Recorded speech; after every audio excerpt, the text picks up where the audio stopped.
Hey, it's Sunday here. Hope you're all having a great day. We're back to summer here again in Southern California, and I'm not complaining, okay?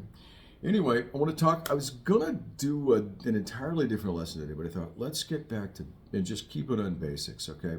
So today I really want to talk to you about the elements of making tone. First of all, Zoom lessons. I've got some spots on the calendar I can fit you in if you'd like for a Zoom lesson. Your discount code this month is DGM10, and I'll put that in the comments below. DGM10, 60-minute Zoom lessons. And what I want you to do is to bring a specific problem, something that you're working on that we can actually just really chop away at for that hour that we have together. DGM10 Zoom. Message me for times and terms, okay? And we'll put something together. Really, I've enjoyed meeting those of you who I've met so far, and the YouTube universe is just a really cool thing. So we've made a great place here, and I'm glad to get a chance to work with some of you individually. All right. And by the way, the first gig was last Wednesday, and it went really, really well. A couple of students showed up and blew like, man, you would have been proud of them. So if you're in the area, I'll also put a link to the address, the place that we play here in La Mesa, which is in Southern California. All right? All right, so the first step in tone, let's grab the tenor here. Back on the tenor, gotten some kind of wrist repair going on here with my doctor, and I'm happy. Tenor's been my baby for a while. Love the alto sax, but as far as performing, I'm feeling stronger on tenor as the days go by, and my this awfully arthritic from broken wrist stuff heals up a little bit. So your horn has got to be in good repair. All right, that's not something that any of us can tell you on the interweb. You have to go to a tech. All right, if you even suspect that your horn is leaking, or you get pads, you got issues, your cork, maybe your neck cork, things like that. You've got to get those fixed, because anything that's working against you is going to make it more difficult for you to make great tone. Why do we care about tone in the saxophone? Tone is so key to, first of all, you expressing yourself on your saxophone. Tone is the first thing that people who are around you are going to hear from your saxophone, right? That's what draws us in. And finally, the tone needs to please you, all right? If you're a beginner or you're intermediate level and you're working on some stuff, well, first of all, you never master the saxophone, it's an illusion. But so at any level of the saxophone, tone is so important, because these are hard things to learn how to play. They're not easy. It's hard to play saxophone. And you want to sound good to yourself, so that as you work through these challenges, it just sounds better, and it feels better, and it makes you happy. Okay, so your horn's got to be in good repair, good shape. Everything has got to be in good shape. And again, I can't tell you that. Your saxophone teacher, hopefully you're working with a sax teacher, or people that you're playing with, they should be able to, to ascertain whether or not you need to go to a tech. And I hope there's a good tech in your area that you can go to and get your sax worked on it. I hope you don't have to pack it up and ship it out, but if you do, hey, you do. Horn's got to be in good repair. And I want you to have a good horn. All right. All of you who are, friends here on YouTube have seen those pro players. The difference between a $400 horn and a $4,000 horn, and they'll play and they'll do blind tests and all that nonsense, and those are so disingenuous. And here's why. A pro player already has sound. That sound is portable. That sound travels with that pro player from horn to horn to horn, okay?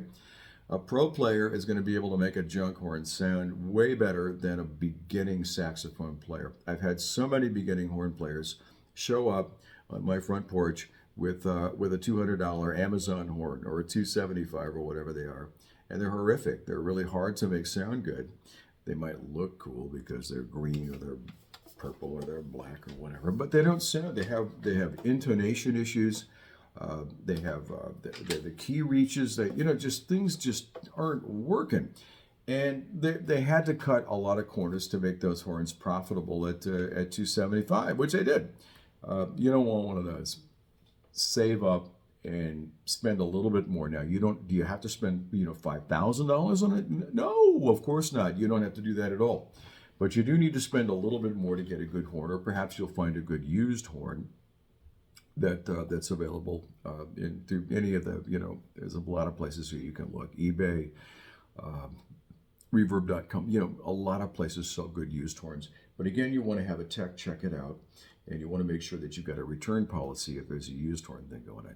I can link you to, or you message me if you have any questions about, fair priced, good value new horns. Okay, so one of the things that we did here, one of my students had a horn that was was a pretty good horn, not a bad horn, and his dad said, "Well, I'm going to get you a new horn because your tone is so bad." And I said, "Give me your horn," and we swapped mouthpieces. He played my $1,800 alto sax, and I played his $600 alto sax. I sounded just like me on his $600 alto sax, and he had all the same problems when he played my $1,800 alto sax. He had a thin sound, and he was vaguely out of tune. So it's really not the horn as it is the player at a certain level. Okay, think about that. And I've heard this before. You can get all new gear and you're going to sound just like you sound, within about 6 months or so.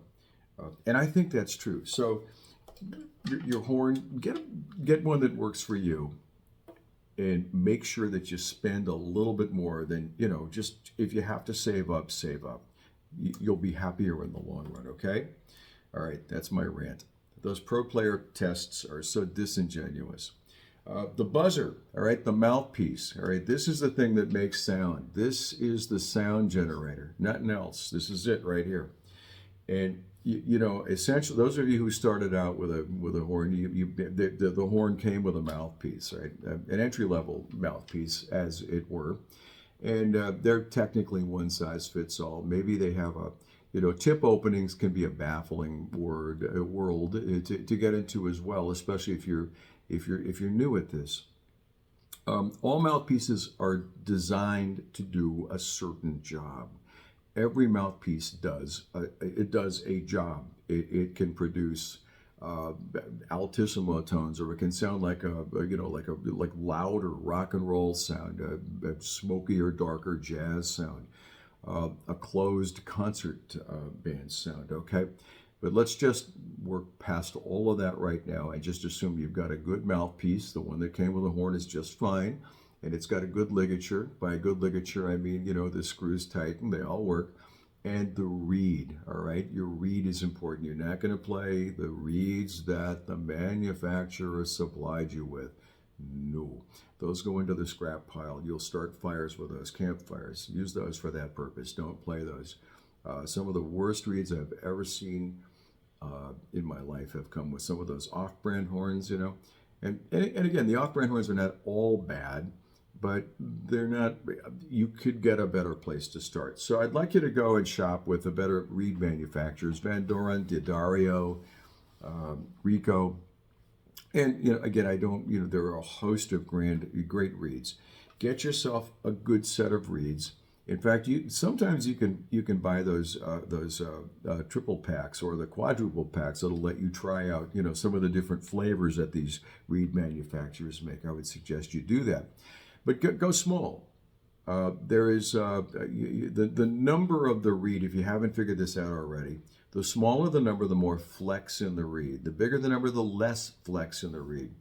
And there are saxophone players out there who swear that you got to have a big wide tip opening and like a number 5 reed or something like that. And good for them. That works for them. This is not a one-size-fits-all proposition. The buzzer is really, really important to you, to your mouth, your ability to make this thing buzz and produce that shock wave that comes out of here and travels through this, what is this, 7 feet of brass tubing? I mean, how in the world this turns that into beautiful sound mystifies me, but it does, right? So let's start with a small read. I've heard, I don't know, but I have read that Michael Brecker told people that he played a number 2 reed. That really kind of flies in the face of the, people that are talking that, oh, you got to have a big reed, you get a big number. The saxophone won't work unless you have oh, come on, give me a break. And I think Cannonball Adderley had a huge sound on a number 2 reed, 2 or a 2.5 with a very relatively small closed tip on a Meyer mouthpiece. This mouthpiece is not anything that's exceptional. I think they're $25 or $30, and we'll talk about that in another episode. I have spent $1,000 on mouthpieces. I have spent $600 on mouthpieces. I just want you to just remember that, the guys that really, the men and women who invented the sound that we cherish today in this music, pretty much played stock gear back in the 30s, 40s, 50s, 60s, 70s, right? So we're going to ensure that your ligature does its job of clamping the reed to the table of the mouthpiece. You've got a mouthpiece that works for you, and you've got a reed that's small enough for you to actually function with and make tone come out of. How do you know it's not right? And in a future episode, we're going to talk about how to know when it's time to bump up in size on your mouthpiece and your reed. We'll go over that another time. But today, right now, if you're blowing into your horn and it's really pushing back, and you're getting some, a lot of squawking and squeaking, could be the reed. Don't feel like you've gone in the wrong direction when you get a lesser number reed. 1.5 to 2. That's a great place to start with. If you're new at this, or if your tone issues are driving you crazy, think about stepping back down to a smaller reed. All right. Embouchure, the airtight gasket. That's the fancy word for that is embouchure, right? Is that French? Oh, something like it. Anyway, it's really just an airtight gasket. So the air goes through the mouthpiece into the horn and out and pleases everybody, right? Okay, that's it, right? That's our goal, right? To please everybody. No, of course not. I want to please you first, all right? So anyway, here we go. We got this, and your lower lip, right? Big boy here. Think about that as a meat cushion that your mouthpiece is just going to sit on. And your teeth just rest on the top. There's no chewing. There's no biting. There's no squeezing, all right? None of the above. Just a very loose, airtight gasket that you form on your mouthpiece. That's it. And let's make a note without tonguing. Where's your tongue at this whole time? Well,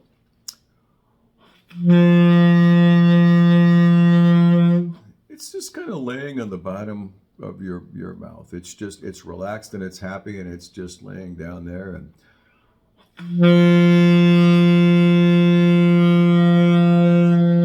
now there's a beautiful exercise that Eric Marienthal has, and I can't take credit for this, but I've done it and I love it, and that is to relax your lower lip and make a kind of a wah sound.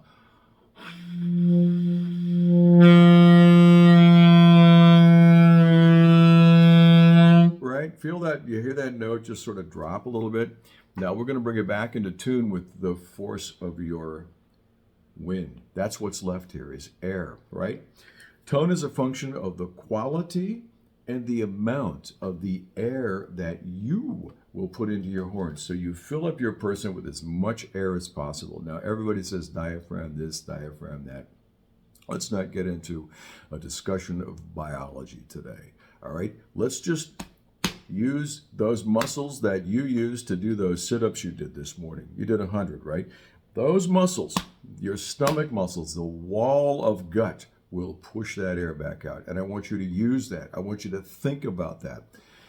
Let's do that together. Pick a note you like. I'm playing a G.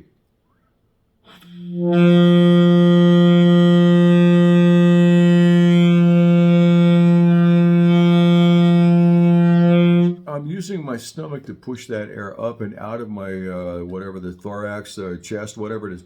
I'm into the mouthpiece and out through the horn, okay? I'm not using my face. I'm not putting on my face. I'm not doing that. I'm not using my sinus. I'm not using any of that business. I'm using my stomach. I'm putting enough air. And when the air gets, close to running out, I'm getting some more air. You don't just take one breath and play. You take a lot of breaths. Study some of the masters. There's, YouTube is a beautiful place. You can find it, you can video of anybody. Look at Stan Getz up close. Listen to that soft, beautiful tone. Look how hard he's working. David Sanborn on the alto sax. Look at, man, that guy is working really hard to make that beautiful sound. Everybody, Gerald Albright, Paul Desmond, everybody, you've got this physical aspect of playing the saxophone that can't be, it cannot be, I'm trying to think of a word here, and I'm not able to think of it, so just let that go. You have to be physical. It's a physical gig, all right? And there are two things that work against each other. One is that I'm asking you to push really hard with your stomach. Fill up, right? And push really hard with your stomach. And I don't care if your shoulders move. There's so much nonsense. But just fill up your body with air. Take air in and push it back out through the horn again and again and again and again. But don't bite. All right. No, it's really difficult in the beginning when we're, pushing with our body to get that air up and out of the horn. It's really hard to not bite down at the same time, especially when you start getting into the upper reaches of the alto sax. Those notes are high and your ears are like shutting things down and you want to bite. Don't bite on the high notes. Don't bite on the low notes. Don't bite on any notes. Just blow that air. All of those people that I've mentioned earlier who got that beautiful, big, huge sound, got it by practicing long tones, by blowing air straight into that horn, just like you're going to, maybe there's a candle in there somewhere, and you're going to blow that thing out.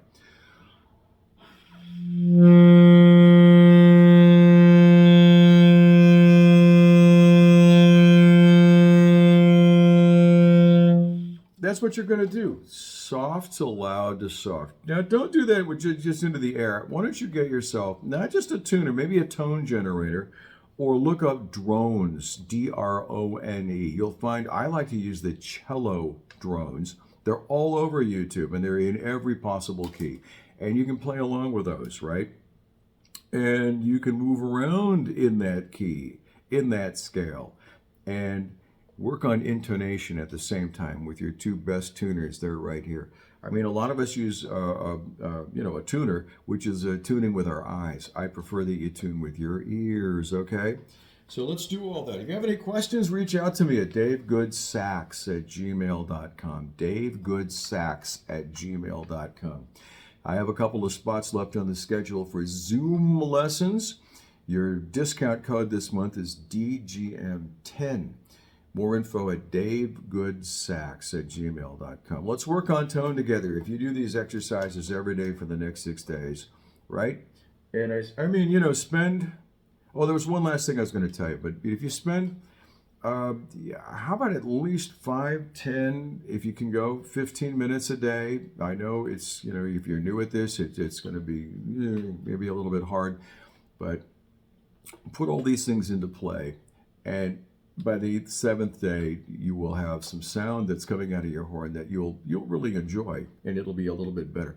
Another thing that you can do, the saxophone, if you look at this baby, this thing is like, we stand back behind the horn, right? This is made to project sound out to an audience, right? And it kind of goes up and it hits the ceiling and it fills the room, bounces off all the walls. But we're behind the horn. We don't really hear what the audience might hear. So a way to circumvent that and to really hear your tone, there are all kinds of flappers that you can buy to attach to the horn that bounce the sound back up. Or you can just simply stand a foot away from the nearest wall and play into the wall. You're going to hear yourself a whole lot better. So what we're going for, again, with that tone generation is, eventually we want that tone to sound very, very level. No, not like that. We just this wonderful one sound coming out of the horn, right? And air is the gas that drives that car. Your air, the wind that comes out of you. All right? Again, questions, davegoodsax@gmail.com. Man, I've gone 20 minutes on you today. But this is a big tone. Tone is the mothership, all right? It all starts here. See you again next week. We'll talk about how to know when it's time to get a bigger, better mouthpiece or up your reed size. All right. Take care. Have fun. See you again.